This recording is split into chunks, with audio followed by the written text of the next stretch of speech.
بسم اللہ الرحمن الرحیم۔ فتنہ شکیل بن حنیف اور جھوٹے مسیحیت و مہدویت کی حقیقت۔ قسط نمبر 10، اسرار احمد قاسمی، مسجد ہاجرہ ممرہ۔ امام مہدی کی چوتھی علامت کی روشنی میں خبیث شکیل بن حنیف کا پوسٹ مارٹم۔ محترم قارئین کرام، آج کی قسط میں ہم سنن ابو داؤد شریف میں بیان کی گئی حدیث امام مہدی کی چوتھی علامت کے سلسلے میں اس جھوٹے مسیحیت و مہدویت کا دعویٰ کرنے والے شکیل بن حنیف کا جائزہ لیں گے اور اس کی اس سلسلے میں جھوٹی تعویل کو آپ کے سامنے آشکارا کریں گے، جس سے آپ کو اندازہ ہوگا کہ وہ کتنا جھوٹا اور مکار ہے۔ امام مہدی کی چوتھی نشانی یہ ہے کہ وہ مدینہ منورہ کے رہنے والے ہوں گے۔ مدینہ منورہ ہی میں ان کی پیدائش ہوگی، بچپن اور جوانی مدینہ منورہ ہی میں گزرے گی۔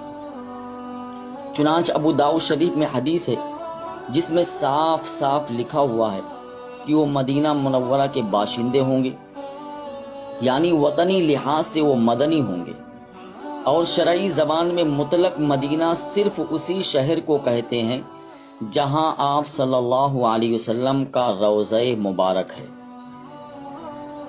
چنانچہ قرآن و حدیث میں اس کی مثالیں موجود ہیں۔ اس لیے عہد رسالت سے آج تک علماء اس بات پر متفق ہیں کہ یہاں مدینہ سے صرف اور صرف مدینہ منورہ مراد ہے، دوسرا شہر ہرگز مراد نہیں ہے۔ خبیث شکیل کی جرأت دیکھیے کہ 14 صدیوں کے علماء کو وہ جاہل قرار دیتا ہے اور کہتا ہے کہ مدینہ کے معنی شہر کے ہیں، اور پھر شہر سے دہلی یا اورنگ آباد مراد لیتا ہے۔ حالانکہ اس گڑبڑ سے بھی اور اس جھوٹی تعویل سے بھی اس کا مسئلہ حل نہیں ہوتا، کیونکہ وہ دہلی یا اورنگ آباد کا رہنے والا ہے ہی نہیں، وہ تو دربھنگا بہار کا رہنے والا ہے۔ اس جگہ ہر شخص کو شکیل سے کم از کم یہ پوچھنے کا حق حاصل ہے کہ دہلی یا اورنگ آباد متعین کرنے کی اس کے پاس کیا دلیل ہے۔ پھر اگر وہ بلا دلیل دہلی یا اورنگ آباد مراد لیتا ہے تو دوسرا شخص اسی سے مصر، شام، دمشق، بغداد، لاہور اور کابل مراد کیوں نہیں لے سکتا؟ یہ دلیل تو بالکل ملعون مرزا غلام احمد قادیانی کی دلیل کی طرح ہے۔ اس ملعون نے بھی دمشق سے قادیان مراد لیا تھا۔ جھوٹا دعویٰ کرنے والے اسی طرح لوگوں کی آنکھوں میں دھول جھونکتے ہیں۔